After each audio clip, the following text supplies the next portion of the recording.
The oil giant Shell has always denied claims of being complicit in grave human rights abuses in Nigeria. But Channel 4 News has now obtained copies of court documents showing how the Anglo-Dutch company enlisted the help of Nigeria's former military regime to deal with protesters.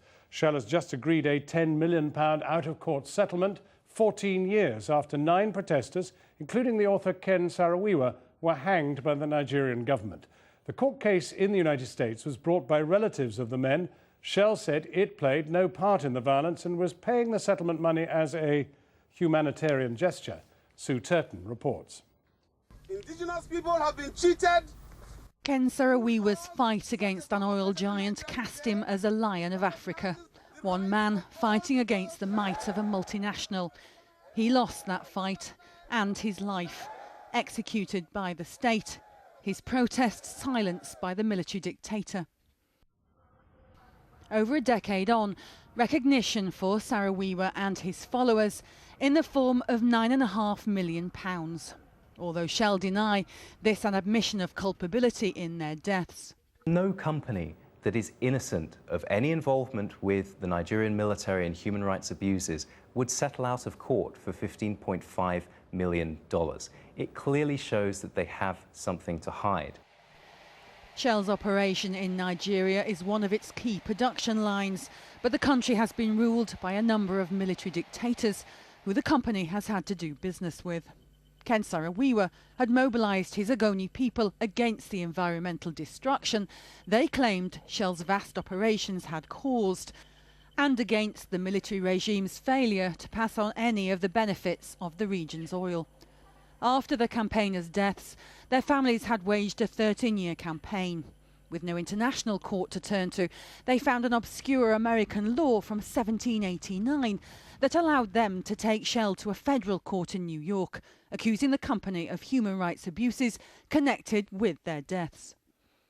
Channel 4 News has obtained court documents that would have been used by the plaintiffs that allegedly detail how much Shell was involved in the Nigerian clampdown on the Ogoni people and their protest movement.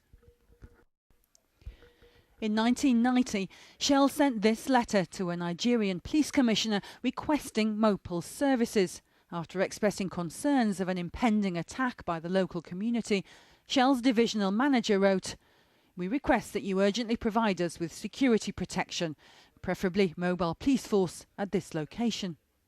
Shell denied they knew of Mopal's brutality, but they'd used their services 3 years earlier to police a peaceful protest. 2 civilians were killed and 40 houses destroyed. By 1992, Saro-Wiwa's protests were gaining momentum, but the military regime was determined to stop him. They arrested him, locking him up for months. The next year, 300,000 Ogoni people took to the streets, over half their number, marching through their towns and villages in protest. But a clampdown was on the way. President Sani Abacha came to power, the country's most brutal leader. The government sent troops into the Ogoni region. One policeman stationed at the entrance to one Shell terminal in 1993 said in a deposition that the army had arrived one night. A soldier had spoken to him. He told me that they were going to Ogoni. The policeman had also seen armed mobile police at the terminal, arriving on board the oil company's own transport. The Mopal arrived through Shell helicopter. By then, Shell was working side by side with Abacha's government. In August, an account of a series of meetings held between Sir Philip Watts, the then managing director of Shell Nigeria, the interim president of Nigeria, the inspector of police and the head of state security, was sent to Shell's office in London and The Hague. It stated police reinforcements have been ordered and troops would be sent in if necessary. The following year, Saro-Wiwa was again arrested and imprisoned. Another fax then from the head of Shell Nigeria to colleagues in London admitted that the use of local security impinges on our no military protection stance. Another deposition, this time given by a fisherman, explained how in 1994 he was stopped by what he called Shell police, who'd asked if he and his friends were Ogoni people. We answered, yes, we are Ogoni. We thought there was a message for Ogoni people. As soon as we accepted that we were Ogoni, they battened me. The following year, Saro-Wiwa and 8 other Ogoni leaders are put on trial. The military regime charges them with incitement to murder over the deaths of 4 other leaders and quickly finds them guilty. They are all hanged on the 10th of November. 5 days later, the chairman of Shell's managing directors wrote to Prime Minister John Major.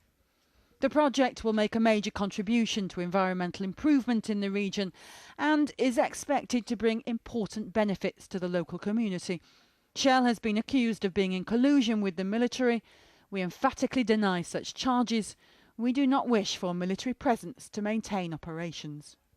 Well, despite all the denials throughout the years, Shell were working in partnership with the Nigerian military, people who they knew could commit human rights abuses.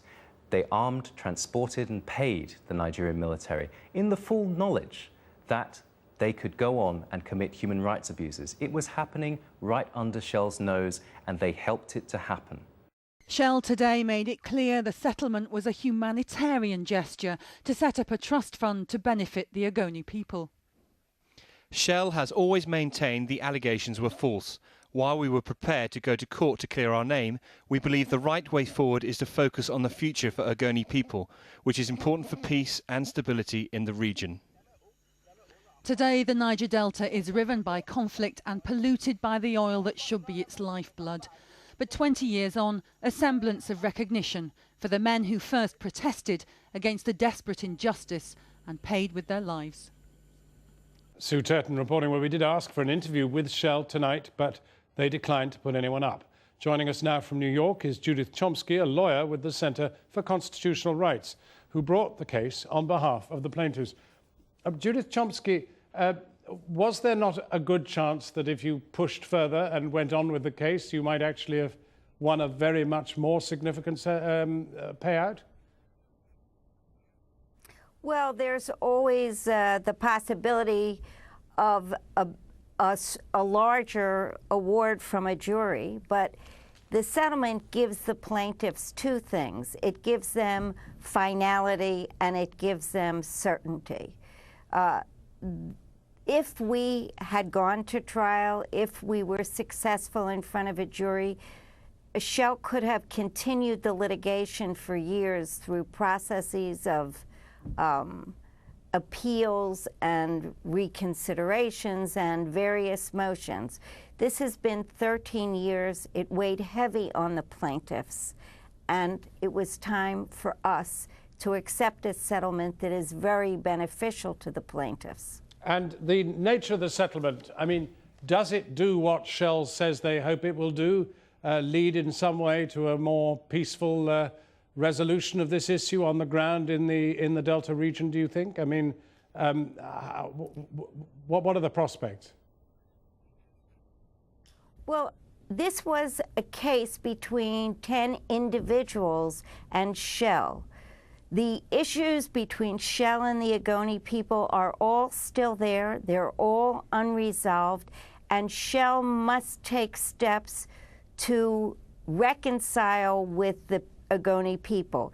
Nothing is settled by this case except the 10 individual cases. Now, understandably, the Saro-Wiwa family don't want really to have to go on talking for themselves. But what's your sense of their feeling now that this issue has ended in this way? Well, as you know, 2 members of the Saro-Wiwa family were plaintiffs in this case. Ken Wiwa, the son of the slain leader Ken Saro-Wiwa, and Dr. Owens Wiwa, his brother. All of the plaintiffs discussed the settlement. They all voted for this settlement. I believe it was a unanimous decision to take this settlement. And I think the Saro-Wiwa family is simply exhausted from the strain of carrying the wonderful but heavy burden of Ken Saro-Wiwa. Judith Chomsky, thank you very much indeed for joining us from New York.